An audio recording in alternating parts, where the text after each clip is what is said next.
Hello বন্ধুরা, welcome back to my channel Hodgepodge Shorts. তোমরা সবাই কেমন আছো? আশা করছি তোমরা সবাই খুব খুব ভালো আছো, আমরাও খুব ভালো আছি। আজকে এইভাবে ভয়েস ওভার দিচ্ছি, তার কারণ হচ্ছে আমি এখানটা বসে ইন্ট্রোটা করতে চাইছিলাম, বাট এখানে হচ্ছে তোমার গান বাজছিল, ঠিক সেই কারণেই। তো চলো বন্ধুরা, ভিডিওটা পুরোটা দেখতে থাকো। গুড ইভিনিং বন্ধুরা। কি তোমরা আমাকে এইভাবে দেখে খুব বিব্রত হয়ে যাচ্ছ না? কি করবো বলো? শুয়েছিলাম মায়ের বাড়িতে, মাত্রই আসলাম মায়ের বাড়ি থেকে। এখানে এসে একটা পেস্ট্রি কেক কিনে নিয়ে আসলাম। অনেকদিন খাই না, আজকে খুব খেতে ইচ্ছা করছিল, সেই জন্য। তো এবারে বাড়িতে আসলাম, একটু সাজুগুজু করে রেডি হব। আজকে আমাদের ওখানে খিচুড়ি বিতরণ হবে, মানে আমাদের ক্লাব থেকে আমরাই করব। তো চলো দেখতে থাকো, সঙ্গে থাকো। একবারে রেডি হয়ে ক্যামেরার সামনে আসছি, তার সাথে পেস্ট্রিটাও খাবো। তো বন্ধুরা দেখতেই পাচ্ছ, আমি একেবারে কিন্তু সেজে গুজে রেডি হয়ে গেছি। তো চলো এখন যাই পাড়ার পুজো প্যান্ডেল।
তোমরা দেখতেই পাচ্ছ, এখানে খিচুড়ি বিতরণের কাজ কিন্তু অলরেডি শুরু হয়ে গেছে। সবাই মিলে হাতে হাতে খিচুড়ি বিতরণ করা হচ্ছে। তো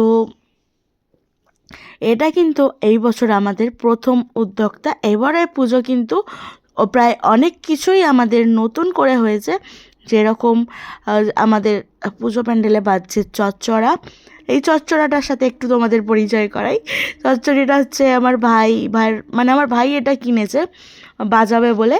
তো এখানে পুজো প্যান্ডেলের এখানে বাজিয়ে উদ্বোধন হচ্ছে আর কি। পুজোর কয়েকদিন আগেই কিনেছে, তো সেই কারণে বাজাচ্ছে।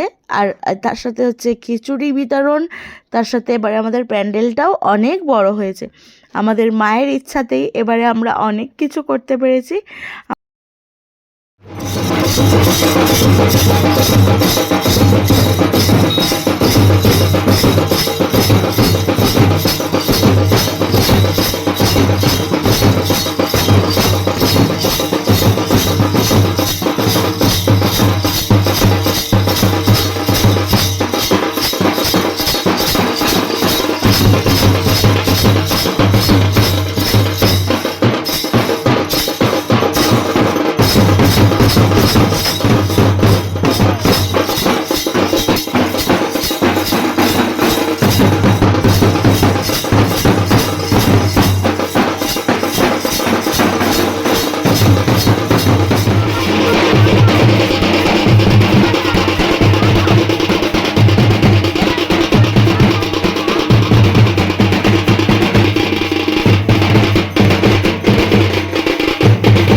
আরতির পরে আমি আর আমার ভাইয়ের বউ দুজন মিলে চলে গেছিলাম খিচুড়ি খেতে। মানে খিচুড়িটা কোথায় খেতে গেছিলাম, আমাদের এখানেও খাবার ছিল এক জায়গায়, যেখানে পেট ভরা খিচুড়ি, তো ওখানেই আমরা খেতে চলে গিয়েছিলাম। তো সেই দৃশ্যই কিছুটা তোমাদের সাথে শেয়ার করার চেষ্টা করলাম, বাট কি বলো তো, সব জায়গায় ক্যামেরা খুলতে যেহেতু অভ্যস্ত নই, তাই হেভি লজ্জা পাই। কিছু করার নেই, আস্তে আস্তে আশা করি ঠিক হয়ে যাবে। তো এখনও রীতিমতো ব্যান্ড পার্টি বাজানো হচ্ছে, ব্যান্ড পার্টি অনেক বাজানো হয়েছে, ঠিক আছে। মানে এবছরে আমাদের মানে আমরা তো নিজেরা এত আনন্দ করেছি, তার সাথে সবাইয়ের কান মাথা একদম ঝাঁঝা করে দিয়েছে, আমরা এত ব্যান্ড পার্টি বাজিয়েছি, অনেক আনন্দ করেছি। সত্যি কথা বলতে কি, অনেক মানে অন্য বছরের ন্যায় এবছর অনেক আনন্দ হয়েছে। মা কালীর আশীর্বাদে আশা করি আগামী বছর আরও বেশি কিছু মায়ের জন্য আমরা সবাই মিলে আয়োজন করতে পারবো। তো আজকে মানে আজকে আমি অ্যাকচুয়ালি কী বলো তো বন্ধুরা, ভিডিওগুলো বেশি বড় কেন করছি না, একঘেয়েমি হয়ে যাবে, ঠিক আছে। সেই কারণে এই কিছু ইন্টারেস্টিং মুহূর্ত তোমাদের সাথে শুধুমাত্র শেয়ার করছি, আর বেশি কিছু শেয়ার করছি না, মানে নাহলে একঘেয়েমি হয়ে যাবে, কিছু করার নেই, সেটা সত্যি কথাই বলছি। আর চ্যানেলে কেউ নতুন হলে চ্যানেলটাকে সাবস্ক্রাইব করতে একেবারেই ভুলবে না কিন্তু, কারণ তোমাদের একটু সাপোর্ট কিন্তু আমাকে অনেক দূর এগিয়ে নিয়ে যেতে হেল্প করবে, বিশ্বাস করো। আমার স্বপ্ন আমি একদিন বড় ইউটিউবার হব, কিছু করার নেই। লাস্ট অবধি এই মাতালটা এসে যতক্ষণ না নাচছিল, আমাদের পুজো প্যান্ডেল তো স্বাভাবিক বলে মনেই হচ্ছিল না, মানে সম্পূর্ণ হচ্ছিল না। অ্যাকচুয়ালি এনাকে আমরা ঠিক চিনি না, ইনি নিজে নিজেই এলেন, গান চলছিল, নিজে নিজেই নাচছিলেন, তারপর নিজে নিজেই ঘরে চলে গেলেন। তো আজকে এনার নাচ দিয়েই কিন্তু ভিডিও হবে আমাদের শেষ। হ্যাঁ, গানটা যদি তোমাদের একটু শোনাতে পারতাম হয়তো ভালো হতো, বাট কপিরাইটের তো একটা ভয় থাকেই, তোমরা জানোই যারা ইউটিউব করো। তো বেশি বকবক না করে আজকের ভিডিওটা এখানেই এন্ড করে দিচ্ছি, আবার আসছি কালকে ভাইফোঁটা, হ্যাঁ, ভাইফোঁটার ব্লগ নিয়ে। চলো টাটা, ভালো থেকো সবাই।